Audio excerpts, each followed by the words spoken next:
Bismillahirrahmanirrahim. Assalamualaikum warahmatullahi wabarakatuh. Saya Rin Patira akan mempresentasikan isi makalah yang berjudul Sejarah Turunnya Al-Quran. Pertama, pengertian Nuzulul Quran.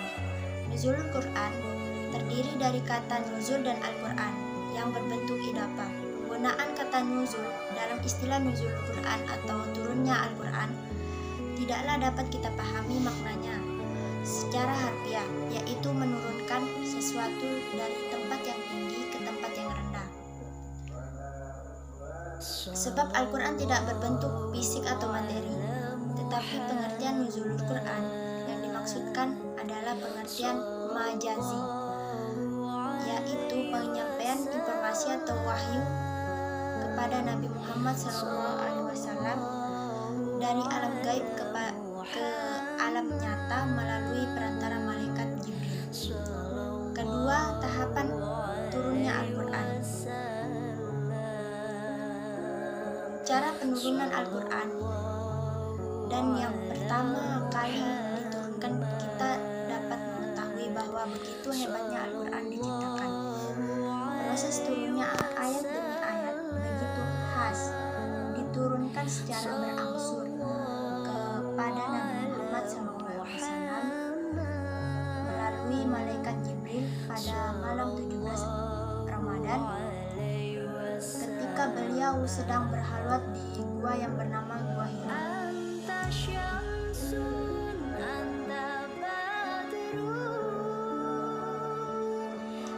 Selanjutnya ke hikmah turunnya Al-Quran. 1. Memperbarui wahyu. 2. Turunnya Al-Quran secara berangsur memudahkan bagi Nabi untuk menghafal dan memahaminya, terutama Nabi Muhammad SAW. 3. Setiap turunnya wahyu merupakan perbaruan dakwah bagi kaum musyrikin untuk masuk dalam agama Allah. 4. Untuk mengkonter tuduhan musyrikin dan propaganda pembangkang. 6. Menenteramkan hati Nabi Muhammad SAW dengan merasakan bahwa Allah selalu bersamanya. 7. Menjawab problematika masyarakat. 8. Mengetahui nasiki dan mansuki. Sekian dari saya. Wabillahi taufiq wal hidayah. Wassalamualaikum warahmatullahi wabarakatuh. Bismillahirrahmanirrahim. Assalamualaikum warahmatullahi wabarakatuh. Saya Tria Rahayu. Di sini saya akan mempresentasikan hasil makalah saya yang berjudul Sejarah Turunnya Al-Quran. Yang pertama, pengertian Nuzulul Quran. Secara etimologi atau bahasa, Al-Quran berarti bacaan karena makna tersebut diambil dari kata qira'atah, yaitu bentuk masdar dari kata qira'a. Sedangkan secara terminologi Al-Quran sudah banyak diberikan pengertian oleh para mufassir. Ali As-Sobuni menyatakan bahwa Al-Quran adalah firman Allah yang mukjiz, diturunkan kepada Nabi Muhammad melalui malaikat Jibril yang tertulis dalam mushaf. Diriwayatkan secara mutawatir menjadi ibadah bagi yang membacanya, diawali dari surah Al-Fatihah dan diakhiri dengan surah An-Nas. Yang kedua, tahapan diturunkannya Al-Quran. Pada tanggal 17 Ramadan, di mana pada hari itu turunnya Al-Quran atau Nuzulul Quran, namun tidak ada naskah Al-Quran yang secara gambling atau tegas menunjukkan bahwa Al-Quran diturunkan pada 17 Ramadan tahun ke-41 dari kelahiran Nabi Muhammad SAW. Namun ayat-ayat yang mensyaratkan kepada tanggal tersebut dapat dilihat di beberapa surah, seperti yang pertama surah Al-Baqarah ayat 185 yang artinya bulan Ramadan adalah bulan yang di dalamnya diturunkan Al-Quran sebagai petunjuk bagi manusia dan penjelas-penjelas mengenai petunjuk itu, dan pembeda atau antara yang benar dan yang batil. Karena itu, barang siapa di antara kamu ada di bulan itu, maka berpuasalah. Dan barang siapa sakit atau dalam perjalanan, atau dia tidak berpuasa, maka wajib menggantinya sebanyak hari yang ditinggalkannya itu pada hari-hari yang lain. Allah menghendaki kemudian bagimu dan tidak menghendaki kesukaran bagimu. Hendaklah kamu mencukupkan bilangannya dan mengagungkan Allah atas petunjuknya yang diberikan kepadamu agar kamu bersyukur. Yang kedua, Quran Surah Al-Qadr ayat 1, yang artinya sesungguhnya kami telah menurunkan Al-Quran pada malam kemuliaan.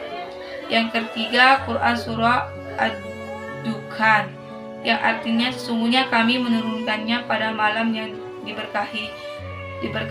Kamilah yang memberi peringatan. Yang ketiga, Assalamualaikum warahmatullahi wabarakatuh. Perkenalkan, nama saya Julia, NIM 2201 10137 dari jurusan PIAUD. Ingin mempresentasikan makalah saya, yaitu sejarah turunnya Al-Quran. Al-Quran atau Quran adalah sebuah kitab suci utama dalam agama Islam, kalam Allah Subhanahu wa Ta'ala, yang dipercayai Muslim bahwa kitab ini diturunkan oleh Allah, yang diturunkan kepada Nabi Muhammad SAW. Kitab ini terbagi ke dalam beberapa surah, 111 surah, dan setiap surahnya terbagi ke dalam beberapa ayat. Dari segi bahasa terdapat berbagai pendapat para ahli mengenai pengertian Al-Quran. Sebagian berpendapat penulisan lafal Al-Quran dibubuhi huruf hamzah. Pendapat lain mengatakan penulisan tanpa dibubuhi huruf hamzah. As-Syafi'i, Al-Farah, dan Al-Asy'ari termasuk di antara ulama berpendapat bahwa lafal Al-Quran ditulis tanpa huruf hamzah. Al-Syafi'i mengatakan lafal Al-Quran yang terkenal itu bukan musitak atau pecahan dari akar kata apapun, dan bukan pula berhamzah tanpa tambahan huruf hamzah di tengahnya, jadi dibaca Al-Quran. Lafal tersebut sudah lazim digunakan dalam pengertian kalamullah yang diturunkan kepada Nabi Muhammad SAW. Dengan demikian, menurut Al-Syafi'i, lafal tersebut bukan berasal dari akar kata qara'ah atau membaca, sebab kalau akar katanya qara'at, tentu tiap sesuatu yang dibaca tanpa dinamai Al-Quran. Lafal tersebut memang nama khusus bagi Al-Quran, sama dengan nama Taurat dan Injil. Al-Farah sebagai Al-Syafi'i, sebagaimana Al-Syafi'i berpendapat Al-Quran bukan musitak dari kata qara'at, tetapi pecahan dari kata qara'in atau jamak dari karinah, yang berarti kaitan karena ayat-ayat Al-Quran satu sama lain saling berkaitan. Karena itu huruf nun pada akhir lafal Al-Quran adalah lafal asli, bukan huruf tambahan. Dengan demikian, kata Al-Quran itu dibaca dengan bunyi Al-Quran bukan Al-Quran. Al-Quran bukan Al-Quran. Masih sejalan dengan pendapat di atas, Al-Asy'ari dan para pengikutnya mengatakan lafal Al-Quran adalah musitak atau pecahan. Bismillahirrahmanirrahim. Assalamualaikum warahmatullahi wabarakatuh. Alhamdulillahirabbil alamin. Assalatu wassalamu ala asyrafil anbiya'i wal mursalin wa ala alihi wa sahbihi ajma'in. Pada kesempatan ini saya akan mempresentasikan hasil makalah saya yang berjudul Sejarah Turunnya Al-Quran. Berbicara mengenai sejarah turunnya Al-Quran, tentu saja kita tidak terlepas dari kata nuzulul Quran. Pada kesempatan ini saya akan membahas beberapa hal mengenai pengertian nuzulul Quran, bagaimana tahapan-tahapan diturunkannya Al-Quran, dan apa saja hikmah dari diturunkannya Al-Quran secara mutawatir. Langsung saja, pengertian nuzulul Quran. Kata nuzul berasal dari bahasa Arab an-nuzul, yang secara etimologi berarti al-hubud, yang artinya turun dari atas ke bawah. Terkait dengan tema nuzulul Al-Quran, para ulama berbeda pendapat, yang jika dikelompokkan akan terbagi menjadi dua pendapat utama. Yang pertama, berpendapat bahwa nuzulul Al-Quran berarti turunnya Al-Quran tanpa harus memalingkan makna lafaz nuzul dari maknanya yang hakiki ke makna majazi atau metafornya. Pendapat ini dianut oleh Ibnu Taimiyah. Selanjutnya, pendapat kedua mengatakan bahwa nuzul di sini harus dipalingkan dari makna hakiki ke makna majazinya, seperti pemberitahuan, pemberian pemahaman, dan lainnya. Jadi, nuzulul Al-Quran adalah proses pemberitahuan atau pemberian pemahaman tentang Al-Quran kepada malaikat atau Nabi Muhammad SAW. Pendapat ini dianut oleh mayoritas ulama kalangan Sunni seperti Az-Zarkashi, Ar-Razi, Asy-Syuyuti, dan Az-Zarqani. Selanjutnya adalah tahapan-tahapan turunnya Al-Quran. Seperti kita ketahui bahwa Al-Quran secara tegas menyatakan bahwa nuzulul Quran terjadi pada suatu malam yang penuh berkah, yakni malam Lailatul Qadar. Adapun mengenai tanggal turunnya, para ulama berbeda pendapat mengenai malam Lailatul Qadar. Namun, menurut suatu riwayat, Al-Quran diturunkan dalam tempo 22 tahun, 2 bulan, 22 hari. Adapun proses penurunan Al-Quran, para ulama membaginya menjadi 3 tahapan, yaitu tahapan pertama, Al-Quran diturunkan sekaligus ke Lauhul Mahfuz. Tahapan kedua yaitu Al-Quran diturunkan dari Lauhul Mahfuz ke Baitul Izzah, langit dunia, berdasarkan surah Al-Qadar ayat 1 yang berbunyi, Inna anzalnahu fi lailatul qadar. Sesungguhnya kami telah menurunkannya Al-Quran pada malam kemuliaan.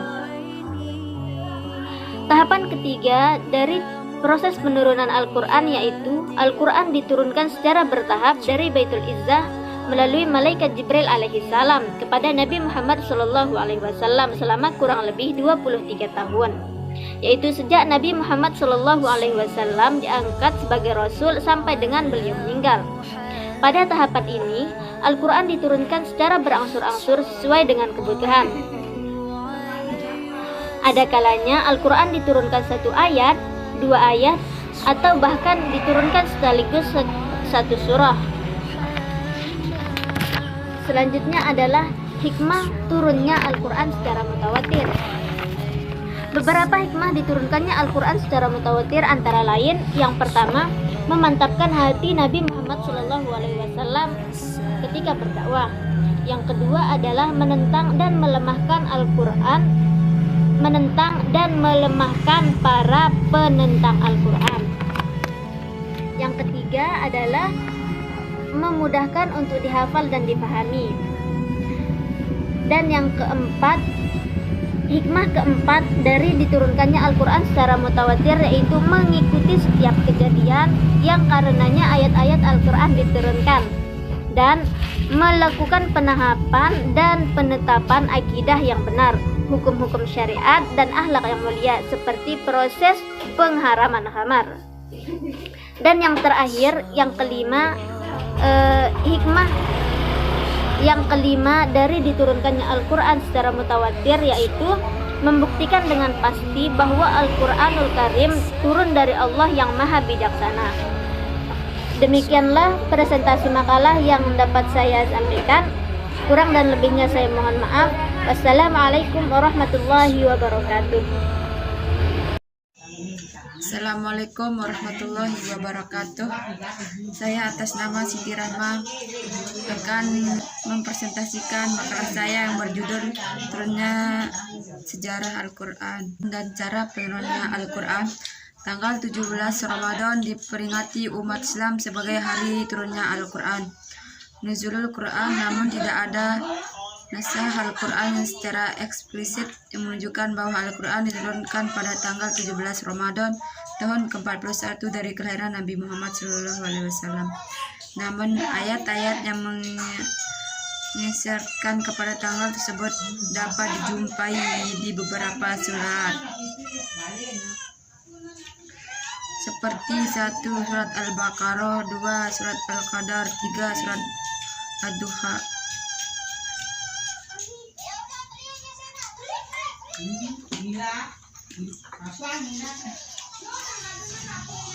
Malam keberkahan adalah Lailatul Qadar yang ada pada bulan Ramadan, namun para ulama berbeda pendapat tentang caranya turunnya Al-Quran. Mengenai masalah ini terdapat 3 pendapat. Pertama, pendapat yang dikemukakan oleh Ibnu Abbas dan sekelompok sahabat lainnya. Pendapat ini menjelaskan bahwa Allah Subhanahu wa Ta'ala menurunkannya dari Lauhul Mahfuz ke Baitul Izzah atau langit dunia pada malam Lailatul Qadar secara sekaligus, dan diturunkan kepada Nabi Muhammad SAW secara bertahap 20 atau 23 atau 25 tahun sesuai perbedaan pendapat tentang masa tinggal Rasulullah SAW di Makkah selama kenabian. Kedua, Allah Subhanahu wa Ta'ala menurunkannya ke langit dunia dalam 20 atau 23 atau 25 kali pada Lailatul Qadar sesuai perbedaan pendapat tentang tinggal Rasulullah SAW di Mekah, kemudian diturunkan kepada Nabi Muhammad SAW secara bertahap. Ketiga, ia diturunkan dari Lauhul Mahfuz secara sekaligus dan bahwa para penjaganya mengasurkannya kepada Jibril selama 20 malam. Kemudian Jibril menurunkannya kepada Nabi Muhammad SAW selama 20 tahun. Pendapat yang pertama yang diadopsi sebagai pendapat mayoritas yang jelas, 17 Ramadan merupakan saat pertama kalinya ayat Al-Quran turun kepada Nabi Muhammad SAW ketika masih berada di Mekah. Tepat 17 Ramadan tahun ke-41 dari kelahiran Nabi yang diturunkan secara sekaligus dari Lauhul Mahfuz menuju Baitul Izzah, kemudian diturunkan secara bertahap kepada Nabi Muhammad melalui perantara malaikat Jibril. B. Ayat yang pertama kali diturunkan kepada Nabi Muhammad SAW, ayat surat Al-Alaq. Menurut pendapatnya yang terkuat dari riwayat yang sahih, firman Allah SAW pertama kali turun kepada Nabi Muhammad SAW adalah firman Allah Subhanahu surah Al-Alaq ayat 1-5.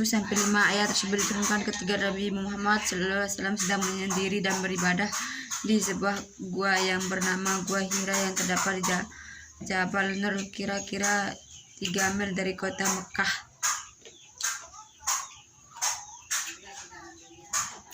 Yang kedua, surat Al-Fatihah. Ada pendapat lain yang mengatakan bahwa surat Al-Fatihah ia sebenarnya yang pertama kali turun. Syekh Muhammad Abdul menguatkan pendapat tersebut dengan 3 alasan. Pertama, surat Al-Fatihah terletak pada awal permulaan Al-Quran. Kedua, seluruh isi ayat Al-Quran tersimpul dalam surat Al-Fatihah. Ketiga, menurut riwayat yang diceritakan kembali oleh Al-Baihaqi dan dalam nubuwah, ternyata surat Al-Fatihah pula disebut sebagai yang pertama kali turun.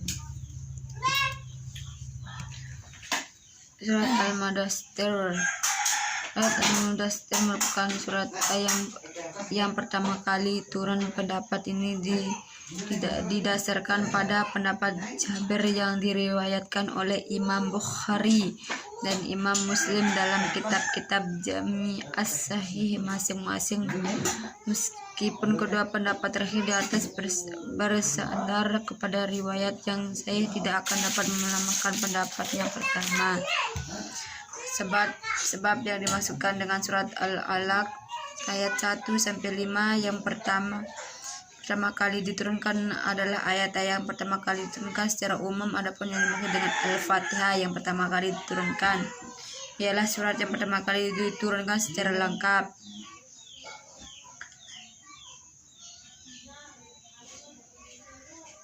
Sekian dari makalah saya. Wassalamualaikum warahmatullahi wabarakatuh.